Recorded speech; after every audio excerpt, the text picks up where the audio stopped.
History की special pre की classes चलेंगी। इन प्री की क्लासेस में आपको किस तरह पढ़ना है, क्या शेड्यूल रहेगा, कैसे इनको हम 55 से 60 क्लासेस में कवर करेंगे अपनी पूरी हिस्ट्री को, ये भी आपको समझना है। तो आज आपकी ये हिस्ट्री की पहली क्लास है और यहीं से हम अपने टॉपिक की हर एक भूमिका को समझेंगे और फिर कैसे प्री में प्रश्न पूछे जाते हैं, उन प्रश्नों का कैसे उत्तर दिया जाता है, क्या होती है रणनीति प्री को पढ़ने की, क्यों हम प्री को बहुत ही एक तरह से लाइकली लेते हैं, बहुत ही मेहनत करके इसको पढ़ते हैं, क्योंकि आप सभी जानते हैं जब तक पहला एग्जाम क्लियर नहीं होगा, पहला स्टेप क्लियर नहीं होगा, आप दूसरे तक नहीं पहुंच सकते। तो यहाँ पर हमें अपनी पहली पूरी ताकत लगानी है प्री की ओर, और प्री की ओर ध्यान हम लोग एक तरह से आकर्षित करते हुए अपने टॉपिक की ओर बढ़ेंगे। जैसा कि आपको पता है कि मैं आपको हिस्ट्री पढ़ाऊंगा पहले, तो हिस्ट्री को आप देखेंगे यानी हमारा जो इतिहास है उसे आप पढ़ेंगे, और इतिहास को वास्तव में किस तरह पढ़ना है ये आप शुरुआत से ही समझ लीजिए। आपको पता है इतिहास को हम दो भागों में इस तरह बांट लेते हैं कि वास्तव में इतिहास हमारा बहुत ही आराम से समझ में आ जाए। पहला भाग आपका कहता है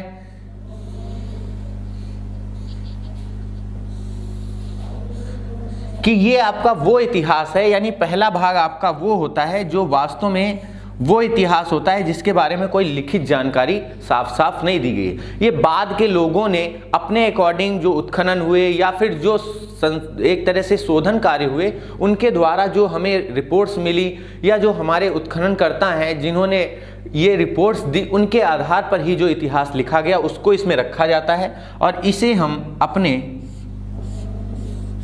पाषाण युग के नाम से जानते हैं। अब इस युग को हम पढ़ेंगे, यानी पाषाण युग का इतिहास, इसको हमें देखना है।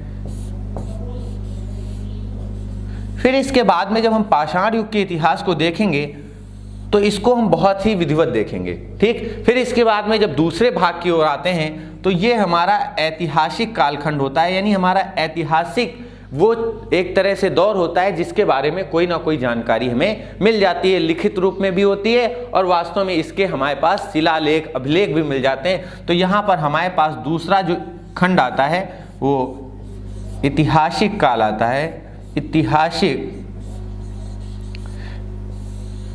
काल आता है। समझिएगा जरा वास्तव में ये सब क्या है, क्यों हम इसको इस तरह बांट रहे हैं दो हिस्सों में। इसको इस तरह पढ़ने का मतलब यही है कि आप इसको जरा देखेंगे, जो हमारा पाषाण युग है पहले इसको समझ लेते हैं। पाषाण युग वास्तव में शुरू से ही 3 भागों में बटा रहा, कुछ इसकी विशेष जानकारियां रहीं जिस कारण इसको हम बांट देते हैं शुरू से ही, पहले ही चरण से 3 भागों में। पहले आज हम इतिहास का एक तरह से काल विभाजन समझ लेते हैं कि इतिहास वास्तव में हमें क्या क्या पढ़ना है, फिर इतिहास क्या होता है ये देख लेंगे, और फिर इसके बाद में हमें जो पढ़ना है उस टॉपिक को उठा लेंगे। तो जरा देखेंगे कि इतिहास का अगर हम काल विभाजन करने जाते हैं तो हमारे पास इतिहास का पाषाण युग का काल विभाजन पहले करना है। तो हम लिख लेंगे पाषाण युग का इतिहास और फिर इसका हम काल विभाजन करेंगे। तो इसको हम 3 भागों में बांट लेते हैं। पहला हमारा हिस्सा जो आता है वो पूरा पाषाण काल आता है, पूरा पाषाण काल। दूसरा हमारा आता है मध्य पाषाण काल, मध्य पाषाण काल। तीसरा हमारा आता है हिस्सा, अगर हम तीसरे हिस्से की ओर जाएं तो वो हमारा हो जाएगा, आप सभी को पता है कि नव पाषाण काल। तो ये जो तीसरा हिस्सा होगा वो होगा नव पाषाण काल। इसी तरह एक एक स्टेप को हम समझेंगे। अब जरा इनका अगर आपसे कहा जाए कि चलिए टाइम टेन्योर डिसाइड कर दीजिए, ये किस समय से किस समय तक के बीच में रहे, तो जरा देखेंगे इसका टाइम टेन्योर अगर आप निर्धारित करने जाएं तो आपको साफ साफ दिखेगा कि जो पूरा पाषाण काल था इसका समय सीमा जो थी, समय काल था वो 35,000 BC से लेकर के, बिफोर क्राइस्ट से लेकर के, यानी ईसा मसीह के जन्म से पहले, यहाँ से जो भी आप पीछे पढ़ेंगे, यानी अगर ईसवी सन से पीछे जाते हैं यानी बिफोर क्राइस्ट से जाते हैं, इस जगह पर ईसा मसीह का आप जन्म लिख लेंगे, ईसा जन्म। और यहाँ से पीछे अगर जाएंगे, यानी इनके अगर पीछे आप गए तो BC पढ़ेंगे, और अगर इस जन्म के बाद पढ़ेंगे तो AD पढ़ेंगे, यानी एन्नो डोमिनी पढ़ेंगे, और BC का मतलब होता है बिफोर क्राइस्ट, तो इसको आप पढ़ेंगे इस तरह। तो जब BC की तरफ आप गए तो इतिहास में आपको ये ध्यान रखना था कि इस तरह आपको एन्नो डोमिनी और BC यानी बिफोर क्राइस्ट के बारे में समझना है। फिर इसके बाद में अगर आप देखें तो जब आपने ईसा मसीह का जन्म देख लिया और इसके बाद इतिहास के उस क्षण पर गए जो पूरा पाषाण काल के नाम से जाना जाता है, तो आपको ध्यान रखना है कि ये 35,000 BC से लेकर के 10,000 BC तक चलता है, यानी बिफोर क्राइस्ट तक चलता है। तो इस तरह करके आपको पाषाण काल समझना था। फिर इसके बाद अगर आप देखें तो दूसरा चरण आपके सामने आता है मध्य पाषाण काल का। मध्य पाषाण काल को आप इसके बाद देखेंगे 10,000 BC से लेकर के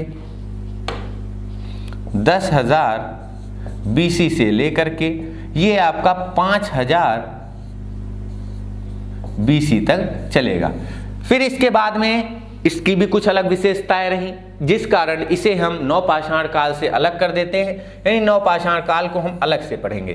फिर इसके बाद देखेंगे नवपाषाण काल, ये हमारा 5,000 BC से शुरू होकर ये 2500 BC तक चलता है, यानी आज से करीब करीब 4500 साल तक हमारा नवपाषाण काल था। यानी 4500 साल अगर हम पीछे चले जाएंगे, हम 2000 में खड़े हैं तो AD हमारा 1 सन से शुरू हुआ था, यानी 2000 सन हम आगे निकल आए।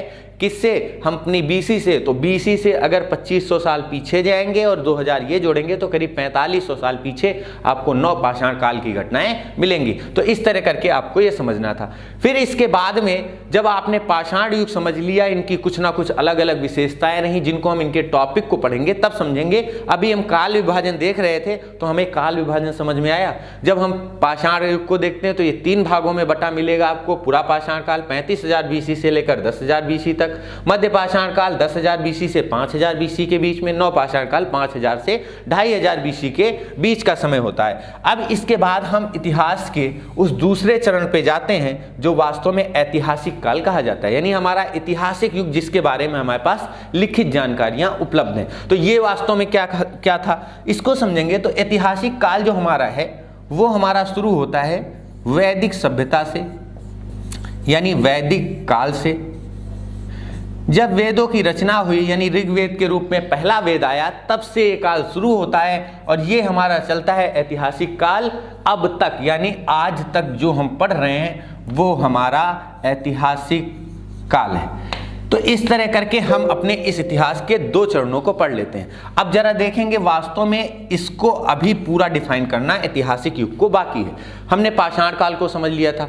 ये वैदिक सभ्यता कब से शुरू हुई? वेदों की रचना, क्योंकि आप सभी जानते हैं ऋग्वेद की रचना जो हुई थी वो 1500 BC पूर्व हुई थी, यानी आज से करीब 3500 साल पहले। लेकिन यहाँ पर 1500 BC लिखा है और यहाँ 2,500। तो इसके बीच में क्या रहा है, इसके बीच में इतिहास क्या रहा, वो भी हमारे सामने अभी समझना है। तो यहां से शुरू होकर के, यानी आज हम जब 2021 के वर्ष में खड़े हैं तब तक पढ़ना है। तो अब जरा सोचिएगा, इस कालखंड को तो हम पढ़ लेंगे, लेकिन इसके बीच का जो ये 1000 वर्ष का इतिहास है इसको कैसे पढ़ेंगे ये हमें समझना है। तो जरा समझिएगा कि हमारे पास इस बीच का इतिहास एक नया दौर जब आया, यानी हमारे देश में जब दयाराम साहनी और माधव स्वरूप वत्स इन सब के लोगों के हाथ में कमान पहुंची तो इन्होंने इस खंड के इतिहास की खोज कराई। तो इस इतिहास की खोज हुई हमारे पास और 1921 के बाद से हम इस इतिहास को पढ़ते हैं। यानी ये जो इतिहास का कालखंड है ना, इसको हम बच्चों पहले पढ़ते ही नहीं थे। यानी जब हमारे देश में विवेकानंद जी हुआ करते थे, जब हमारे देश में दयानंद सरस्वती, जब हमारे देश में रामकृष्ण परमहंस हुआ करते थे, तब इस इतिहास को वो लोग नहीं पढ़ पाते थे, क्योंकि सिंधु घाटी सभ्यता की कोई खोज हुई ही नहीं थी। तो अब इस बीच के इतिहास को हमें पहले समझना है। तो जरा देखेंगे कि वास्तव में नवपाषाण युग के बाद सिंधु घाटी सभ्यता आती है, तो इस बीच में हमारे पास एक और दौर आया। वो कौन सा आया? वो आया सिंधु घाटी सभ्यता का। तो जरा गौर से समझेंगे, सिंधु घाटी सभ्यता, जिसे हड़प्पा की सभ्यता, मोहनजोदड़ो की सभ्यता के नाम से भी जाना जाता है। इसका कालखंड जब कार्बन डेटिंग हुई, कार्बन डेटिंग समझ लीजिए क्या होता है, क्योंकि इसी के आधार पर सिंधु घाटी सभ्यता की ऑथेंटिक डेट निकल कर आई। कार्बन डेटिंग के आधार पर ही सिंधु घाटी सभ्यता की ऑथेंटिक डेट निकल कर आई। जो हमारे पास जीवाश्म होते हैं ना, जो हमारे पास जीवाश्म होते हैं, जीवाश्म क्या होते हैं? जैसे पेड़ पौधे होते हैं, वनस्पतियां होती हैं, उनकी जो वलय होती हैं, उनके वलय के क्षय होने के क्रम से अगर हम देखते हैं कि हमारी कितनी वलय क्षय हुई हैं, कितने वर्षों में वो वलय क्षय होती हैं, इसका आधार जो होता है वो कार्बन डेटिंग ही होता है। यानी कार्बन की वो परतें, वो वलय जो क्षय हो जाती हैं, नष्ट हो जाती हैं, उनके आधार पर वर्षों की गणना की जाती है और इस आधार को ऑथेंटिक माना जाता है। तो यहाँ पर याद रखेंगे, कार्बन का प्रयोग करते हुए जो जीवाश्म होते हैं उनके वलय क्षय के, जो वलय होती हैं उनके क्षय होने की दर के आधार पर हम गणना करते हैं। तो ये कार्बन डेटिंग के आधार पर सिंधु घाटी सभ्यता की एक ऑथेंटिक डेट निकल कर आई। बाकी इतिहासकारों ने सब ने लगभग अलग अलग डेटें बताई हैं, चाहे वो मैके हों, चाहे वो बीबी लाल हों, चाहे कोई भी हो, सब ने अलग अलग डेट बताई है। लेकिन यहाँ पर कार्बन डेटिंग की जो डेट है वो ऑथेंटिक मानी गई, क्योंकि विज्ञान कभी झूठ नहीं बोलता। विज्ञान की जो रिपोर्ट आती है उसको आधार बनाया गया और इसकी डेट बताई गई कि ये वास्तव में 2250 बीसी से शुरू होकर के 1750 बीसी पर खत्म हो जाती। जरा गौर से समझिएगा, 2250 बीसी से लेकर 1750 बीसी के बीच का समय सिंधु घाटी सभ्यता के रूप में जाना गया। यानी इसको हम तब पढ़ते हैं जब इतिहास हमारा 1921 के वर्ष में आता है। इसके बीच के इतिहास को अंग्रेज मानते नहीं थे, कहते थे कुछ था ही नहीं। अंग्रेजों को तो वैसे ही बहाना चाहिए था भारतीयों को दबाने के लिए। वो खुद कहते थे कि हमारे देश का ना ही कोई इतिहास है, ये तो भेड़ बकरी सांप बिच्छू वाला देश है, इनका क्या इतिहास होगा। लेकिन जब उनको सिंधु घाटी जैसी एक विकसित सभ्यता मिली, नगरीय सभ्यता मिली,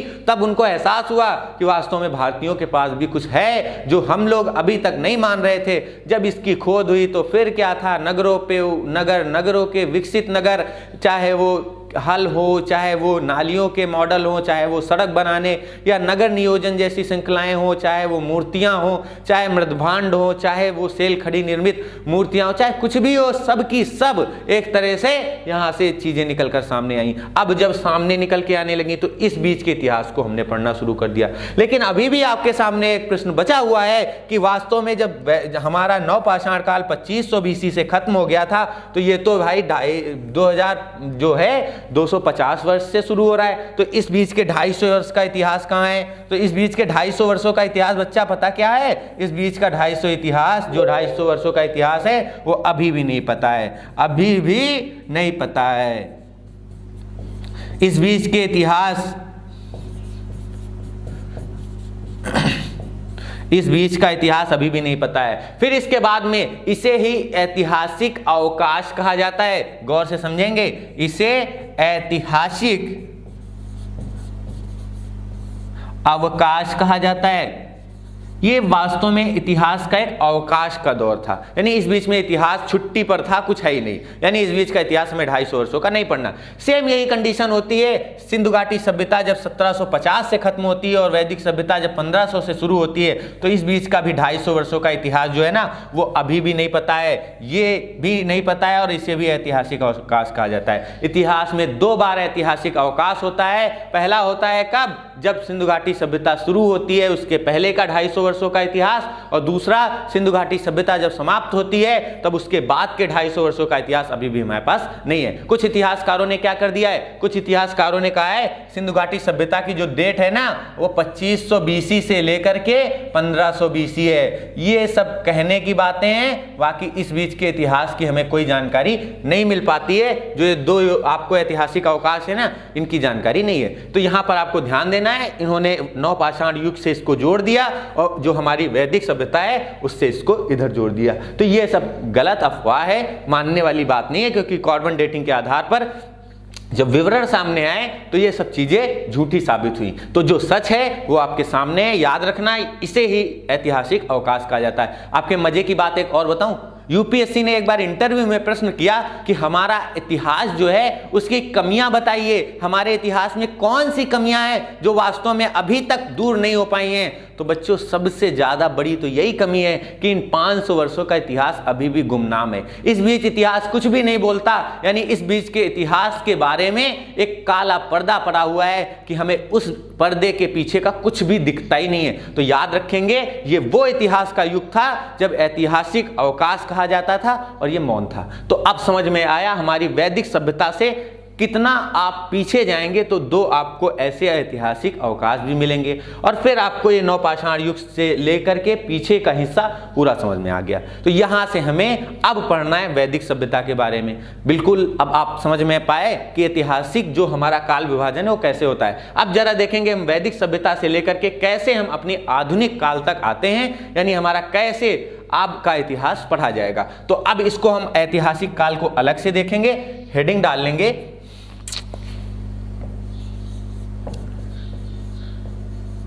ऐतिहासिक काल। ऐतिहासिक काल को आपको बताया गया था कि दो चरणों में पढ़ना है। पहला आपका शुरू होता है वैदिक सभ्यता से, वैदिक काल से, और ये चलता हुआ जब आगे आप बढ़ेंगे तो अब तक का हिस्सा इसमें आता है। इस बीच में कई कालखंड आपको देखने को मिलेंगे। तो जब वैदिक युग से शुरू हुआ तो इस बीच में आपको ऐतिहासिक काल के कुल 3 चरण मिलेंगे जिनको आपको ध्यान देना है। कौन कौन से देखने हैं आपको? इस ऐतिहासिक काल के 3 चरण आपको देखने हैं, ध्यान से देखेंगे। ये ऐतिहासिक युग जो है हमारा ये 3 भागों में बंट जाता है। पहला क्या था? प्राचीन भारत यानी प्राचीन इतिहास।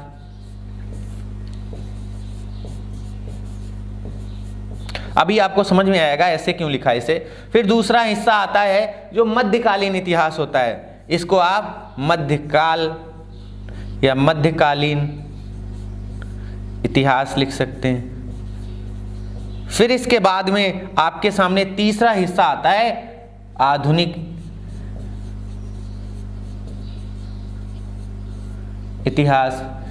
ये क्या था, ये कौन सा सिस्टम है जो ऐसे लिखा गया, उसको अभी आपको समझना है। देखिएगा अब आपको पता है कि आप वैदिक सभ्यता यानी अगर आप देखें तो आप 1500 बीसी के इतिहास से लेकर के कहां तक पढ़ने वाले हैं? अब तक के इतिहास को, यानी यहां से शुरू करके अब तक के इतिहास को यानी 2021 तक को आप पढ़ने वाले हैं। ठीक, तो इस बीच का जो कालखंड था हमने उसको 3 भागों में बांट लिया और हमने कहा हमारा एक प्राचीन इतिहास रहा होगा जो वैदिक सभ्यता से शुरू हुआ होगा, और दूसरा हमारा मध्यकालीन इतिहास रहा होगा जो प्राचीन के बाद आया होगा, और तीसरा होगा जो मध्यकाल के बाद आया होगा, आधुनिक काल होगा। तो अब इनको समझ लेते हैं, इनका टाइम टेन्योर क्या था, इनका समय काल क्या था, इसको हमें देखना है। तो जरा गौर से देखेंगे क्या था इनका जो टाइम टेन्योर यानी समय काल। तो जरा देखेंगे प्राचीन इतिहास जब हमारा शुरू हुआ ना तो ये हमारा शुरू हुआ था किससे? ये हमारा शुरू हुआ था वैदिक सभ्यता से। तो वैदिक सभ्यता को अगर आप देखें तो वैदिक सभ्यता जरा समझ लीजिए या वैदिक काल समझ लीजिए। वैदिक काल 2 भागों में बंट गया था। कौन कौन से? पहला ऋग्वैदिक यानी ऋग्वैदिक काल था, और दूसरा आपके सामने उत्तर वैदिक था। एक बार काल समझ में आ गए ना, यानी इनका टाइम टेन्योर समझ में आ गया ना, इतिहास आप पहले ही समझ जाएंगे हर चीज को। तो वैदिक काल कब से कब तक चला? जब से वैदिक इरा शुरू हुआ था 1500 बीसी से लेकर के 1000 BC तक। बहुत आराम से समझेंगे, कोई कठिन चीज नहीं है, बिल्कुल आसानी से सब समझ में आने वाली है। और उत्तर वैदिक को हम देखेंगे तो 1000 BC से लेकर के हमारा 500 BC तक का समय था। तो इस तरह करके हमें वैदिक काल समझ में आया। ये हमारा वैदिक काल से शुरू होकर प्राचीन इतिहास, यानी इस कालखंड से शुरू होकर वैदिक काल में समझ में आया, 2 भागों में बटा है। तो याद रखेंगे वैदिक से शुरू होकर ये कब तक चलता है? ये चलता है हमारा 650 ईस्वी तक, 650 ईस्वी तक चलता है भैया।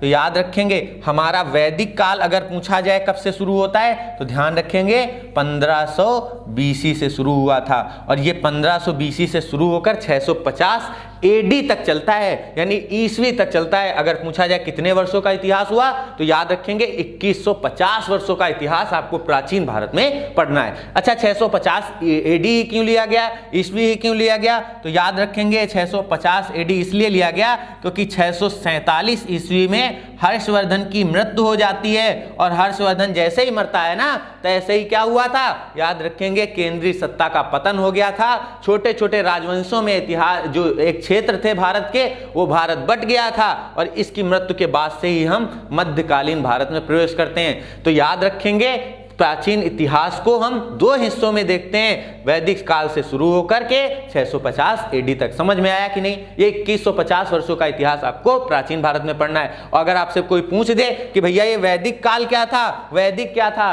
तो वैदिक आपको बताना है 2 भागों में बटा था, ऋग्वैदिक काल और उत्तर वैदिक काल। ऋग्वैदिक काल 500 वर्षों तक चला, यानी 1500 BC से लेकर 1000 BC तक, और वैदिक किरा 1000 BC से लेकर उत्तर वैदिक 500 BC तक। कई बार इसमें 600 BC भी लिखा है, कंफ्यूजन वाली कोई बात नहीं है, यहां पर बिल्कुल ऑथेंटिक आपको दिया गया है 500 BC। याद करने में भी आपको आसानी है, कहीं कुछ भी लिखा हो, आपको जो बताया जा रहा है उसको समझिए, इससे ज्यादा आपको कुछ भी नहीं सोचना है। अगर आपके पेपर में कोई भी प्रश्न फंस जाए तो याद करिएगा अंकित सर को कि क्या पढ़ाया था। बिल्कुल जबरदस्त तरीके से आपको इतिहास समझने आने वाला है, एक भी प्रश्न नहीं बचने वाला, याद रखेंगे। फिर इसके बाद हमारा मध्यकालीन इतिहास शुरू होता है, लेकिन मध्यकालीन इतिहास हमारा 2 भागों में बट जाता है। कैसे बटता है जरा समझिएगा। मध्यकालीन इतिहास जब हम पढ़ने जाते हैं तो मध्यकालीन इतिहास हमारा कैसे बट जाता है 2 भागों में, जरा देखिएगा। मध्यकालीन इतिहास जो है वो 2 भागों में बट गया, और कैसे बटा जरा देखेंगे। मध्यकालीन इतिहास हमारा पहले बटा पूर्व मध्यकाल में, यानी मध्यकाल से पहले एक और काल आ गया जिसे पूर्व मध्यकाल के नाम से जानते हैं, और ये कब से कब तक रहा? तो ये 650 AD से लेकर के ये 1206 AD तक रहा, यानी जब तक कि कुतुबुद्दीन ऐबक गद्दी पर नहीं बैठ गया। यानी ऐबक गद्दी पर बैठ जाता है तब से इस इतिहास को हम पढ़ना रोक देते हैं। फिर उसे हम किस कालखंड में पढ़ते हैं? तो उसे हम पढ़ते हैं मध्यकाल में। और मध्यकाल में जब हम आते हैं ना तो मध्यकाल जब हम देखेंगे ना बच्चों, तो मध्यकाल में हम देखेंगे कि ये हमारा अगला हिस्सा होगा। गौर से समझना, मध्यकालीन इतिहास 2 भागों में बटा, पूर्व मध्यकाल और मध्यकाल।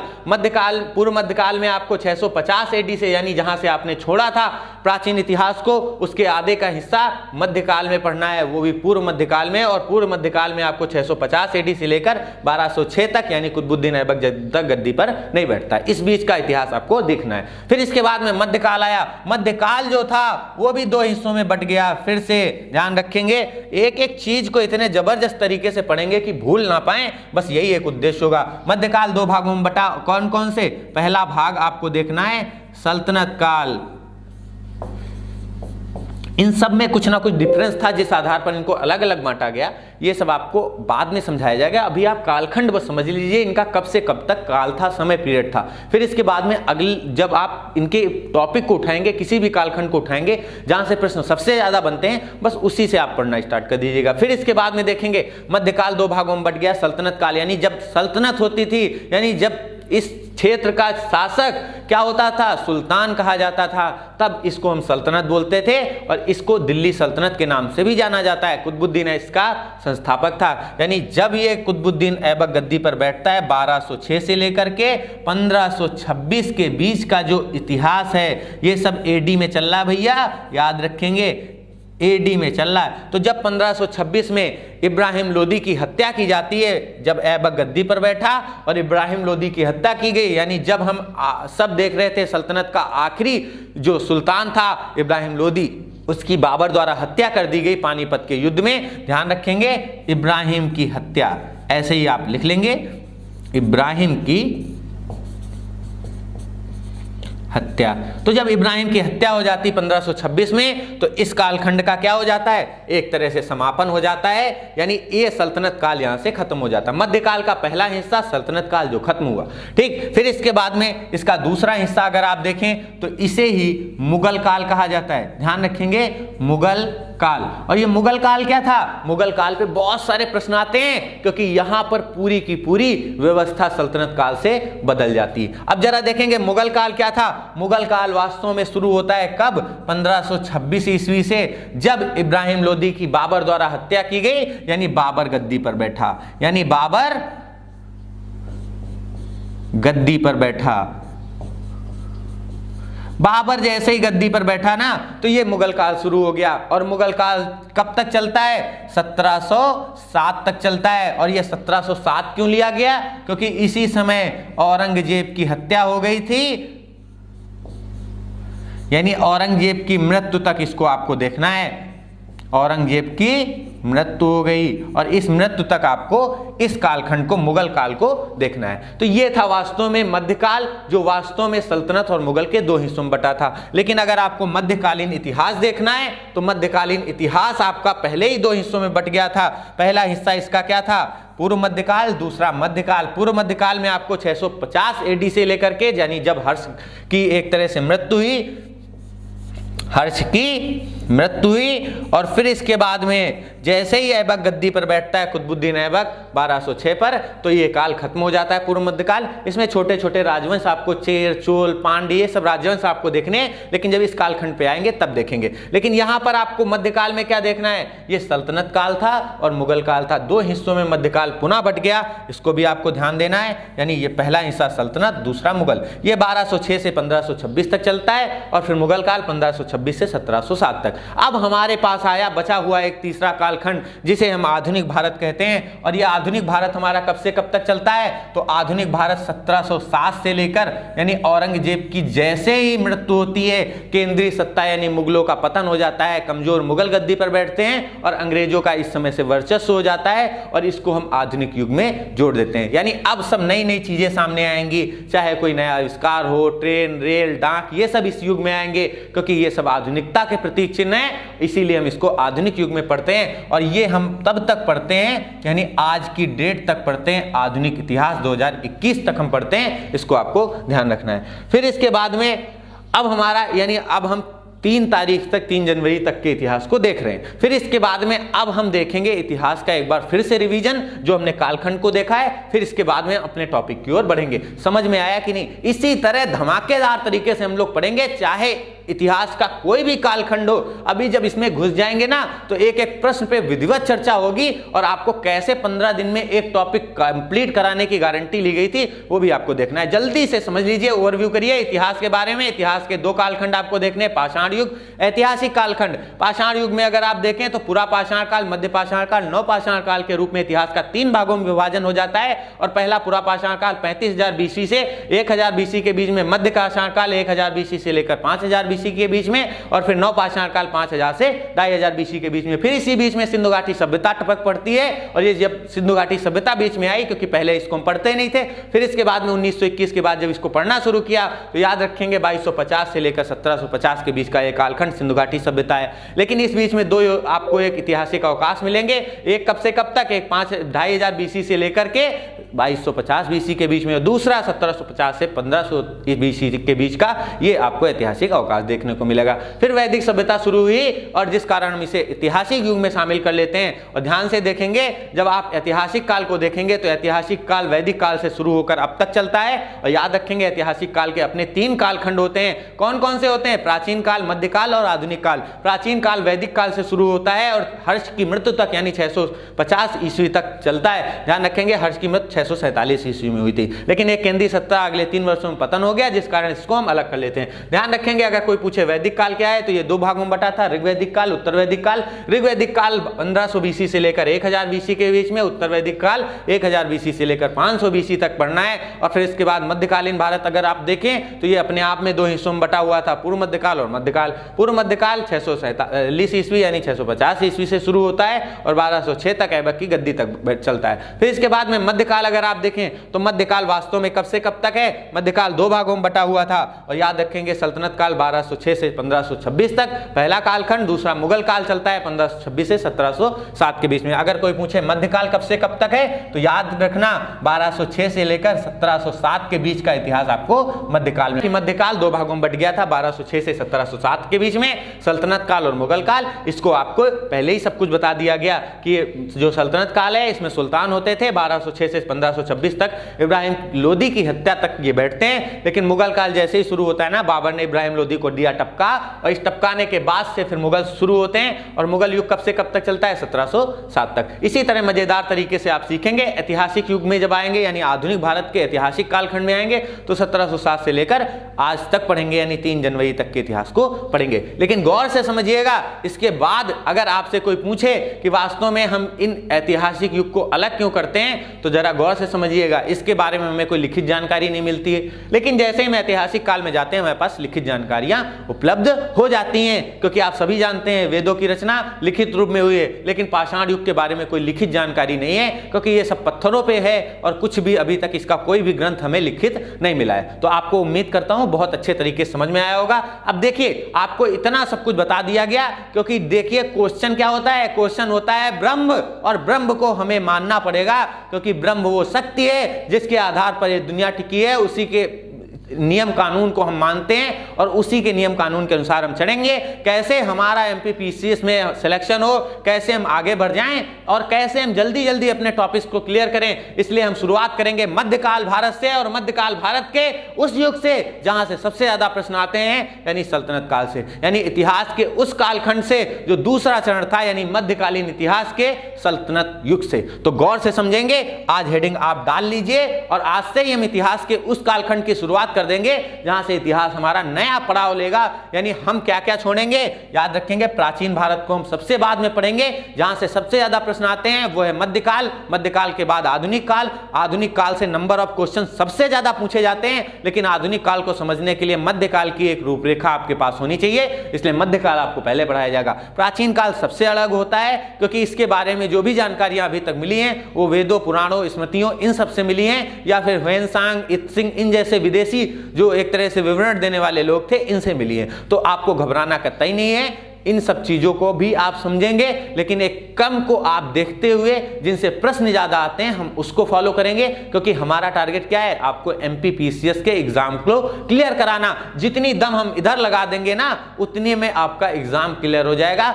आप मिडिवल हिस्ट्री से शुरुआत करने वाले हैं, मध्यकालीन भारत से शुरुआत करने वाले हैं, और इसी से आपको इतिहास की एक पूरी समझ विकसित करनी है। यहां से लेकर के आप आधुनिक काल तक पहले पूरा पढ़ेंगे, फिर इसके बाद में आपको प्राचीन भारत पढ़ाया जाएगा। इनमें बहुत एक तरह से आपको देखना है, जब आप मध्यकालीन भारत में आते हैं ना तो इतिहास का पूरा हिस्सा जो सबसे ज्यादा पढ़ने वाला है वो यही है, इतना युग, यानी हमारा कब से कब तक का इतिहास, इस सल्तनत काल से लेकर के आधुनिक युग तक, इससे सबसे ज्यादा क्वेश्चन पूछे जाते हैं। इतना जो पीछे का इतिहास का आपको युग बताया गया ना, इससे 2-4 क्वेश्चन ही पूछे जाते हैं, इसलिए हम इसको बहुत बाद में पढ़ेंगे। प्राचीन भारत के इतिहास से क्वेश्चन बहुत कम आते हैं, अगर आते भी सबसे ज्यादा हैं तो सिंधु घाटी सभ्यता से आ गए, मौर्य वंश से आ गए, चंद्रगुप्त मौर्य, चाणक्य, इन सब से, या फिर इसके बाद गुप्तों से प्रश्न आते हैं। फिर अगर छोटे छोटे राजवंश जो हैं उनको देख लेंगे, क्योंकि इसकी जानकारी हमारे पास बहुत कम है, बहुत सीमित स्रोत रहे।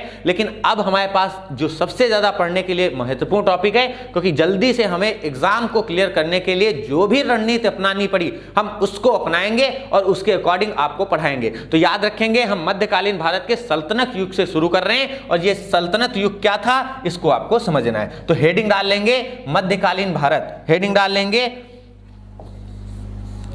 मध्य काल, और मध्यकाल के आपको 2 भाग बताए गए थे, यानी मिडिवल हिस्ट्री जो है हमारी वो 2 भागों में बटी थी, और मध्यकाल हमारे कौन कौन से थे?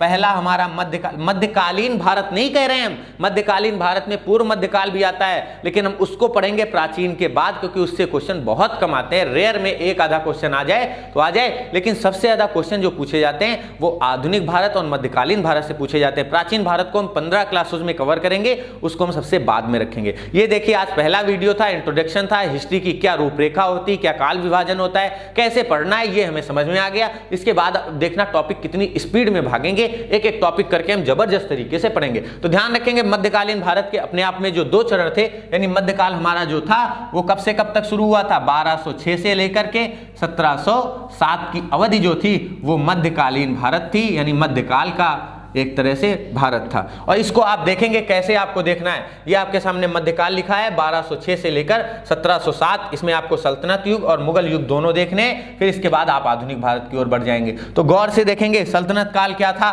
हेडिंग डालेंगे आपके पास सल्तनत काल। जो हमारी सल्तनत काल शुरू होता है वो शुरू होता है 1206 से लेकर के 1526 एडी तक। फिर इसके बाद में मध्यकाल का दूसरा हिस्सा जो अभी आपने देखा था मुगल काल, इसमें आपको बाबर से लेकर के औरंगजेब को देखना है। उत्तरवर्ती मुगल जो इसके बाद में है, चाहे बहादुर शाह हो चाहे शाह आलम हो, इस तरह के जो शासक रहे उनको हम बाद में देखेंगे। इसमें मुगल काल में आपको देखना कब से कब तक है, 1526 से लेकर 1707 तक। विश्वास करिए, आप घबराइए कतई नहीं, आपको एक एक चीज बताई जाएगी, चाहे वो प्राचीन भारत हो, चाहे मध्यकालीन भारत हो, चाहे आधुनिक भारत हो, कुछ भी नहीं छूटेगा। ये आप पढ़ के खुद ही समझ जाएंगे। इन 60 क्लासेस में आपको सब कुछ समझा दिया जाएगा, आपको खुद समझ में आएगा। जब आप सल्तनत काल की बात करते हैं तो सल्तनत काल के बारे में आपने देखा कि कुतुबुद्दीन ऐबक जैसे ही गद्दी पर बैठता है वैसे ही हमारा क्या हो जाता है, सल्तनत काल शुरू हो जाता है। 1526 तक ये चलता है। तो याद रखेंगे जब कुतुबुद्दीन ऐबक की बात आएगी तो ऐबक इस सल्तनत का क्या था, संस्थापक था। ऐबक संस्थापक था। तो याद रखेंगे, कभी प्रश्न अगर आपके सामने आ जाए कि दिल्ली सल्तनत का संस्थापक कौन था या सल्तनत काल का संस्थापक कौन था, तो कुतुबुद्दीन ऐबक को आप टिक करेंगे। इसके साथ ही अगर पूछा जाता है गुलाम वंश का संस्थापक कौन था, तो वो भी कुतुबुद्दीन ऐबक था। तो याद रखेंगे ये गुलाम वंश का भी था संस्थापक। और इसके साथ ही क्योंकि गुलाम जो थे, चाहे जो भी रहा हो, ये सल्तनत काल के जितने भी शासक रहे सब के सब इस्लाम को मानने वाले थे। यानी ये जितने भी शासक हुए ना, सब इस्लाम को मानने वाले थे। इन सब के सब शासकों का एक ही रोल था कि ये इस्लाम को मानते थे, यानी ये मोहम्मद साहब के विचारों को मानते थे।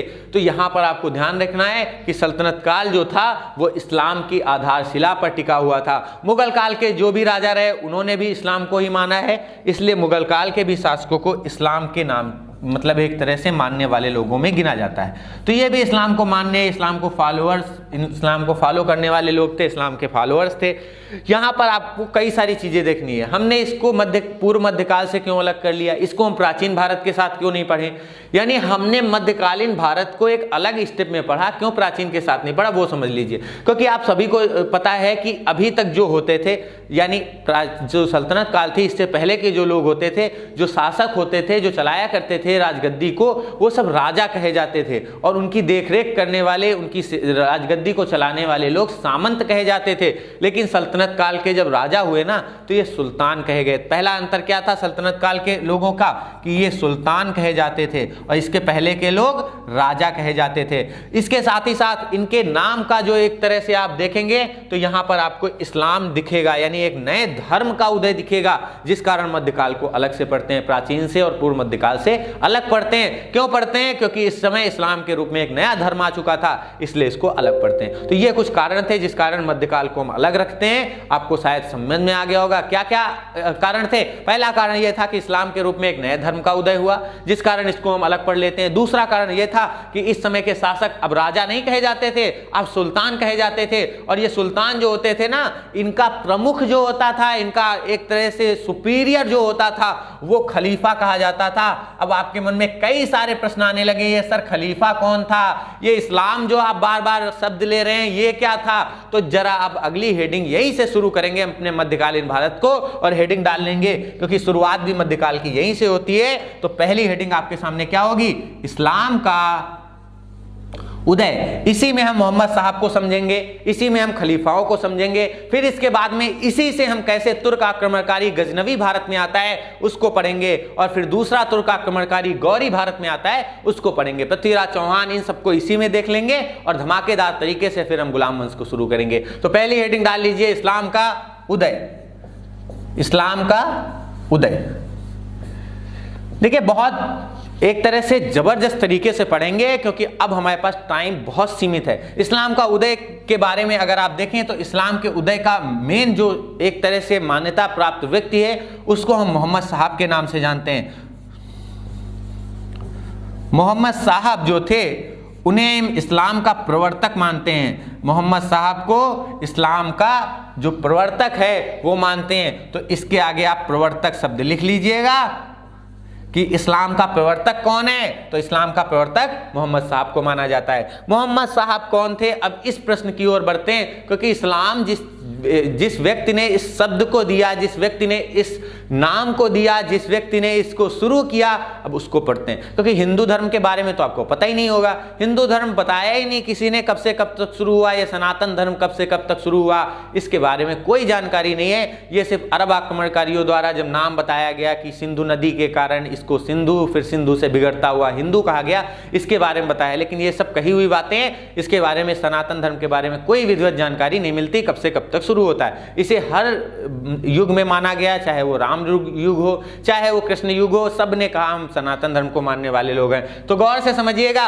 कि मोहम्मद साहब इस्लाम के प्रवर्तक हैं, और मोहम्मद साहब को हम पढ़ेंगे कब से कब तक। इनका जन्म 570 ईस्वी में हुआ था, एडी में हुआ था, और इनकी मृत्यु 632 एडी में हुई थी। इस बीच हम इस्लाम के उदय को देखेंगे कि कब इस्लाम का उदय हुआ और कैसे इस्लाम का प्रवर्तक बन गए मोहम्मद साहब, क्योंकि इनकी एज तो बहुत छोटी लग रही, मात्र 62 साल ये इस धरती पर रहे, और इन्होंने एक नया धर्म दे दिया, जिस कारण आज भारत का विभाजन भी हुआ था। आप सभी जानते हैं पाकिस्तान के रूप में भारत का विभाजन इसी इस्लाम धर्म के कारण हुआ था, और इसको मानने वाले लोग मुसलमान कहे जाते हैं, यानी जिनका ईमान एक मुसल्लम हो, यानी बहुत ही पवित्र हो, उनको मुसलमान कहा जाता है। लेकिन क्या थी आखिर में वो चीजें जिस कारण भारत का विभाजन हुआ, ये आधुनिक भारत में देखेंगे। यहाँ मोहम्मद साहब को देखते हैं। मोहम्मद साहब के बारे में कहा जाता है कि इनका जब जन्म हुआ तो जन्म के समय इनके पिता की मृत्यु हो गई। इनके पिता का नाम पहले तो आपको पता होना चाहिए।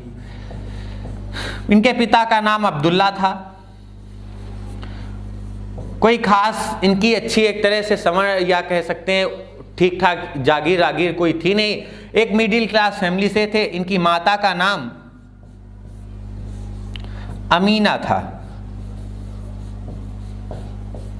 इनकी माता का नाम अमीना था। यह भी प्रश्न कई बार पूछा गया। इनकी पत्नी का नाम अगर पूछा जाए तो इनकी एक पत्नी का नाम खदीजा था। इन्हीं से इनके पुत्र उत्पन्न हुए थे। बाकायदा ये कुरान में भी कहा गया है और शरीयत में भी कहा गया है कि मोहम्मद साहब ने 5 विवाह किए हैं, लेकिन कई सारी पुस्तकों में इनके 11 विवाह तक का वर्णन है। तो याद रखेंगे मोहम्मद साहब ने कुल 5 विवाह किए, तो इनके 5 विवाह का उल्लेख मिलता है। फिर इसके बाद में इनके ऊपर आने वाले और सारे प्रश्न हैं जो आपको देखने हैं। अगर पूछा जाए ये किस वंश से संबंधित थे, किस कबीले से संबंधित थे, तो इनका जो कबीला था ना, ये कई बार प्रश्न पूछा गया है कि ये किस कबीले से संबंधित थे, तो ये कुरैश कबीले से संबंधित थे। आगे चलकर कुरैशी जो शब्द निकल के आया ना, वो कुरैश कबीले को मानने वाले लोग ही थे। और आपके आस पड़ोस या मुसलमान में बहुत सारे लोग होंगे जो कुरैशी लिखते होंगे। तो इस तरह करके आपके सामने इनका एक बैकग्राउंड आया। फिर इसके बाद इनके फैमिली बैकग्राउंड में और कौन था, जब इनके पिताजी की इनके जन्म के समय ही मृत्यु हो गई और माता की मृत्यु 6 वर्ष की उम्र में ही हो गई, यानी जब ये मोहम्मद साहब 6 वर्ष के थे तब इनकी माता मर गई। तो अब इनके अंदर एक बहुत भय बन गया, ये बहुत उदार किस्म के व्यक्ति बनते चले गए। इनका पालन पोषण इनके चाचा अबू तालिब ने किया था। याद रखेंगे, अबू तालिब ने इनका पालन पोषण किया था। इनके एक चाचा का नाम अमीर हमजा भी मिलता है, वो भी आपको याद रखना है। अमीर हमजा भी इनके एक चाचा का ही नाम है। याद रखेंगे, इनके पास रहते हुए अबू तालिब के पास इन्होंने बहुत उदारता सीखी, बड़े उदार किस्म के व्यक्ति थे। गौ पालन का बिजनेस करते थे। याद रखेंगे, मोहम्मद साहब गौ सेवा करते थे, गौ पालन का बिजनेस करते थे। इनके पास गाय होती थी और इनका व्यवसाय जो था वो गौ पालन का था, लेकिन इनका मन इन सब कामों में नहीं लगता था। गौ पालन हो या फिर व्यवसाय करना हो, इनमें इनका मन नहीं लगता था जैसे इनके चाचा लोग करते थे। ये क्या करने लगे, ये जा करके एक गुफा में अपने आप को एकांत रखने लगे और एकांत रहते हुए इन्होंने कई सारी चीजों को सीखा। और कहा जाता है एक दिन वो भी आया जब अल्लाह द्वारा इन्हें एक मैसेज दिया गया, यानी अल्लाह द्वारा आखिर में इन्हें एक मैसेज दिया जाता है कि हे मोहम्मद साहब, अब तुम खड़े हो जाओ और तुम्हें एक नए धर्म के रूप में जो दुनिया में बुराइयां फैली हैं उनको समाप्त करनी है। तो अल्लाह का जो मैसेज है ना, उस मैसेज को इन्होंने वैसे ही वैसे उतार दिया और उसका नाम क्या पड़ गया, कुरान। तो कुरान क्या है अगर पूछा जाए तो अल्लाह का मैसेज है, अल्लाह का संदेश है जो मोहम्मद साहब द्वारा संकलित कर दिया गया। तो कुरान आपको समझ में आई? कुरान क्या है? कुरान एक ऐसी पवित्र पुस्तक है जिसको मोहम्मद साहब के द्वारा अल्लाह द्वारा दिया गया मैसेज के रूप में, यानी अल्लाह द्वारा दिया गया संदेश के रूप में संकलित किया गया। तो इस तरह आपको कुरान समझ में आई। अब कुरान जब आपको समझ में आ गई तो समझ में आना चाहिए आखिर में मोहम्मद साहब को ऐसा क्यों बताया अल्लाह ने कि जो बुराइयां समाज में फैली हैं उन्हें खत्म करनी है। तो मोहम्मद साहब के सामने भी ऐसी बहुत सारी बुराइयां देखने को आई। मोहम्मद साहब बड़े उदार किस्म के व्यक्ति थे। जब इनका याद रखेंगे, इनका जन्म जो हुआ था मक्का में हुआ था। अगर पूछा जाए इनके जन्म का स्थान क्या था तो एक एक प्रश्न आपके लिए महत्वपूर्ण है और सब पे चर्चा होनी चाहिए। तो इनका जन्म जो हुआ था वो मक्का में हुआ था। ये मक्का के उस कुरैश कबीले से संबंधित थे जो वास्तव में धार्मिक कट्टरता के लिए जाना जाता था। इसका काम ही था इस कुरैश कबीले का कि जो धर्म यात्री आते थे इन कबीलों में देवी देवताओं की पूजा करने के लिए, तभी अभी तक मक्का में आप देखेंगे तो कोई भी ऐसा धर्म उदित नहीं हुआ था, चाहे वो मक्का में हो चाहे वो मदीना में जो एक तरह से कह सकते हैं मस्जिद बनी है उसका, इन सभी का कोई भी अभी तक नाम नहीं आया था। चाहे वो काबा हो चाहे कुछ भी हो, अभी तक किसी का कोई नाम नहीं था। अब देखेंगे आप कैसे इसका उदय होता है काबा का। जब मोहम्मद साहब ने इस कुरैश कबीले की धार्मिक कट्टरता देखी कि खून खराबा होता है, याद रखेंगे इस समय मक्का में 360 देवी देवता थे। 360 देवी देवता, और ये देवी देवता किनके थे, ये सब कबीलों के अलग अलग होते थे। तो सब 360 जो कबीले थे ना, सबके अलग देवी देवता, जैसे किसी के हनुमान जी देवता, किसी की दुर्गा माता देवी, किसी की काली माता, तो सबके अपनी अपनी एक अलग देवी अलग देवता। अब समस्या इसलिए आ जाती थी क्योंकि ये एक बहुत निर्धन क्षेत्र था। अभी तक तेल की खोज सऊदी अरब में नहीं हुई थी। याद रखेंगे तेल की खोज बहुत बाद में हुई। जब आप 16वीं शताब्दी में आएंगे तब आपको पेट्रोल की खोज मिलेगी, लेकिन अभी यहाँ तो कुछ है नहीं, अभी तो सब ऐसे ही सन्नाटा पड़ा हुआ है। तो याद रखेंगे इनकी आय का कोई स्रोत था नहीं। जो तीर्थयात्री यहां पर जाया करते थे, कुरैश कबीला उनसे लड़ जाता था, उनको लूट लेता था। और बाकी जो 360 कबीले थे ना, इनका भी काम कुछ ऐसा ही था कि लूट मार किया करते थे, दूसरे की पत्नियों को हरण कर लेते थे, चोरी कर लेते थे, बेटियों के साथ बलात्कार जैसी दुर्गम घटनाएं होती थी, जिस कारण मोहम्मद साहब का जो हृदय था वो पिघल गया और उन्होंने ठान लिया कि हम इन कुरैश देवी देवता जो हैं इनको नष्ट कर देंगे। और इन्होंने किया भी कुछ ऐसा ही, क्योंकि इनको इस चीज से बहुत एक तरह से नफरत थी कि लोग धार्मिक आधार पर कट्टरवाद को बढ़ावा देते हैं, खून खराबा करते हैं। मोहम्मद साहब के समय जो लोग थे, जो कुरैश कबीले के थे और बाकी 360 देवी देवताओं को मानने वाले जो कबीले थे, उन सब में बहुत कट्टरता थी। सब अपने देवता को बढ़ा चढ़ा कर बताते थे। जैसे हनुमान जी के मंदिर में आप जाओगे तो वहां पर हनुमान जी की बड़ी प्रशंसा होगी, इसी तरह शिव जी के मंदिर में शिव जी की, गणेश जी के मंदिर में गणेश जी की, दुर्गा माता के मंदिर में दुर्गा जी की। तो अब ये भी बड़ी प्रशंसा करते थे अपने कबीले देवताओं के। और फिर होता यह था कि अगर कोई कबीली देवता ज्यादा प्रसिद्ध हो गया, उसके यहाँ ज्यादा तीर्थयात्री जाने लगे, तो आपस में दूसरे कबीले विरोध करने लगते थे और उस मंदिर में या उस मंदिर के जाने वाले जो तीर्थयात्री थे उन पर हमला कर देते थे, उनसे लूट लेते थे। तो इसी तरह का काम इस कुरैश कबीले का था। मोहम्मद साहब को बहुत बुरा लगा। उन्होंने कहा कि हम इन 360 देवी देवताओं को खत्म कर देंगे। और जब इन्होंने ऐसा सोचा ना, तो इनके खुद के कबीले ने इनको लात मार दी और कहा कि तुम भाग जाओ यहां से। और ये भागने लगे। याद रखेंगे इनके भागने का जो वर्ष था वो 622 ईस्वी था। और जब ये मक्का छोड़कर भागे ना, गौर से समझेंगे, इनको मक्का छोड़कर फिर भागना भी पड़ा। और ये मक्का छोड़कर गए कब? मक्का को छोड़ दिया इन्होंने जहां पर इनका जन्म हुआ था। 622 ईस्वी में मक्का छोड़कर चले गए कहां? मदीना। और 622 ईस्वी में जब ये मक्का छोड़कर मदीना पहुंचे ना, मक्का से मदीना की दूरी याद रखेंगे 280 मील है, ये भी पेपर में पूछा गया है। जो दूरी है ना वो 280 मील है। और इस तरह करके जब ये दूरी 280 मील तय करके पहुंचे मदीना, तो मदीना में इन्होंने क्या किया, इन्होंने मदीना में पहले ही जाकर के ऐलान कर दिया कि चाहे कुछ भी हो जाए, जब तक तुम हमारी बात नहीं मानोगे हम कुछ नहीं करेंगे, यहाँ पर हम कोई भी एक तरह से विकास नहीं करेंगे। मदीना के लोगों ने इनको बहुत मान्यता दी।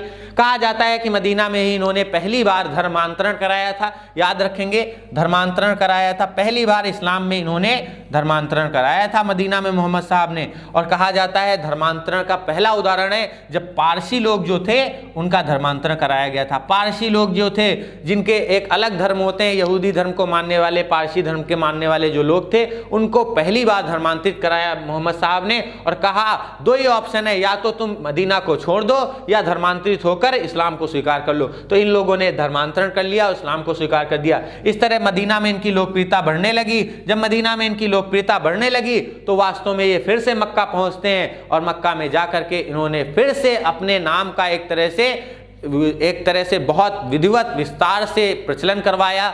खूब एक तरह से इन्होंने क्या किया, एक तरह से विस्तार करवाया अपने नामकरण का, खूब प्रचार कराया कि अब देखिए इस्लाम के रूप में एक नया धर्म है, इसमें कोई बुराई नहीं है, ना कट्टरता है, ना ही किसी की पत्नी का हरण करना है, ना ही एक तरह से कह सकते हैं सती प्रथा है, और ना ही स्त्री पुरुष में कोई असमानता है। तो ये सब चीज़ें जो है ना, दास प्रथा को भी इन्होंने रोक दिया था। जैसे ही मदीना पहुंचे तो इन्होंने बहुत सारी चीज़ों का ऐलान किया था कि दास नहीं बनाएगा कोई किसी को, स्त्री पुरुष में भेद नहीं किया जाएगा, शराब वो नहीं पिएगा कोई, इसीलिए इस्लाम में शराब को बैन माना जाता है। जो मुसलमान सच्चा होता है वो शराब नहीं पीता। तो इस तरह करके इन्होंने मक्का छोड़ा जब, तो बहुत सारी चीज़ों को लागू कराया। याद रखेंगे मक्का से मदीना जब ये पहुंचे तो इस घटना को हिजरत कहा जाता है।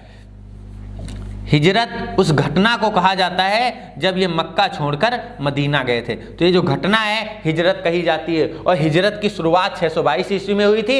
इसी हिजरत से ही हिजरी संवत की शुरुआत मानी जाती है, जिसे हर इस्लाम को मानने वाला मानता है। हिजरी संवत की शुरुआत जो हुई वो याद रखेंगे 622 ईस्वी से हुई, क्योंकि इसी समय मोहम्मद साहब मक्का से मदीना गए थे। याद रहेगा। अब ये मक्का से जब मदीना में वापस चले गए तो याद रखेंगे हिजरी संवत 622 ईस्वी से शुरू हो जाता है। ये चंद्रमा की गति पर आधारित है। याद रखेंगे हिजरी संवत चंद्रमा की गति पर आधारित है। चंद्रमा की गति पर आधारित है। चंद्रमा की गति पर क्या आधारित है? हिजरी संवत। और इसमें कितने दिन होते हैं? तो याद रखना, इसमें ग्रेगोरियन कैलेंडर से 11 दिन कम होते हैं, 354 दिन का होता है हिजरी संवत। इसीलिए इसको कम मान्यता मिली है, यानी इसको इसीलिए कम मान्यता मिली है क्योंकि ये 354 दिन का होता है। और बाकी ग्रेगोरियन कैलेंडर आपको सब पता है, जनवरी फरवरी मार्च वाले दिन जो होते हैं उसमें 365 दिन या 366 दिन का होता है। तो इसलिए इसको 11 दिन कम होने के कारण हिजरी संवत को मान्यता कम मिली। लेकिन इस्लाम को मानने वाले, काम मानने वाले, वो इसी को मानते हैं। तो जरा देखिएगा, वास्तव में जब इनका जन्म हुआ मक्का में, मदीना चले गए तो इनके पास कई सारी चीज़ें एक तरह से विरोध में कही गई कि मोहम्मद साहब बड़े एक तरह से धार्मिक रूप से बेकार इंसान हैं, इन्होंने कोई अच्छा कार्य नहीं किया, एक नया एक धर्म चलाने के लिए इन्होंने अपना देश छोड़ दिया। मदीना में जब ये गए तो इस तरह की कई सारी अफवाहें वहाँ से उड़ी कि मोहम्मद साहब के बारे में बहुत गंदी गंदी विचारधाराएं रखी गई कि ये भी तो 5 विवाह करते हैं, इनके बारे में कौन सा अच्छा चित्र रहा। लेकिन मोहम्मद साहब ने जो 5 विवाह किए हैं ना, उनमें सिर्फ एक ही पत्नी से सारी संतानें उत्पन्न हुई, बाकी चारों को इन्होंने एक तरह से देवी के रूप में देखा। उनका सिर्फ संरक्षण करने के लिए उनसे विवाह किया था, यानी उनको पत्नी के रूप में नहीं मान्यता दी। तो इस तरह करके मोहम्मद साहब को आपको देखना है। इनके जीवन से जुड़ी हुई कई सारी घटनाओं को और देख लीजिए, फिर इसके बाद में हम अगली क्लास से यहीं से शुरू करेंगे। हदीस जो था ना, ये हदीस शब्द जो आया ये मोहम्मद साहब के अपने विचार हैं, मोहम्मद साहब के विचार हैं। फिर इसके बाद में इन्होंने शरीयत के रूप में एक जो आगे आप ग्रंथ देखेंगे वो आगे चलकर खलीफाओं ने दिखाया। ये शरीयत जो है ना, कुरान के अनुसार बनाई गई आचार संहिता है। कुरान के अनुसार बनी आचार संहिता, यानी कुरान के अकॉर्डिंग इन्होंने ये भी बना दिया कि ये भी हो सकता है शरीयत। इसमें एक कट्टरवाद है, 3 तलाक जैसे मुद्दे इसी में शामिल थे जो वर्तमान में अब नहीं रही।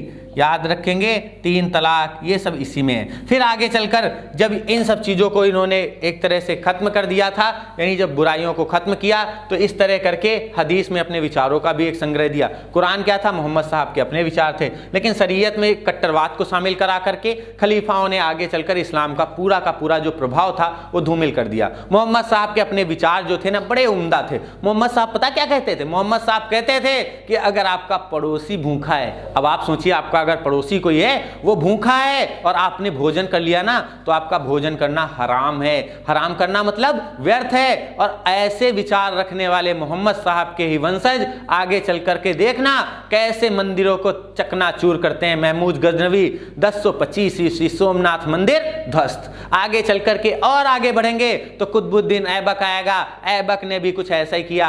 2.5 दिन का जब झोपड़ा बनवाया ना, तो संस्कृत विद्यालय को चकनाचूर कर दिया। नालंदा विश्वविद्यालय हो, चाहे विक्रमशिला हो, चाहे उड्डयनपुरी हो, इन सबको भी बख्तियार खिलजी ने इसी आधार पर नष्ट कर दिया। ये सब वो विध्वंसकारी लोग थे जब शरीयत को एक तरह से मान्यता दे रहे थे। आगे चलकर सबसे ज्यादा शरीयत को मान्यता देने वाला कौन था?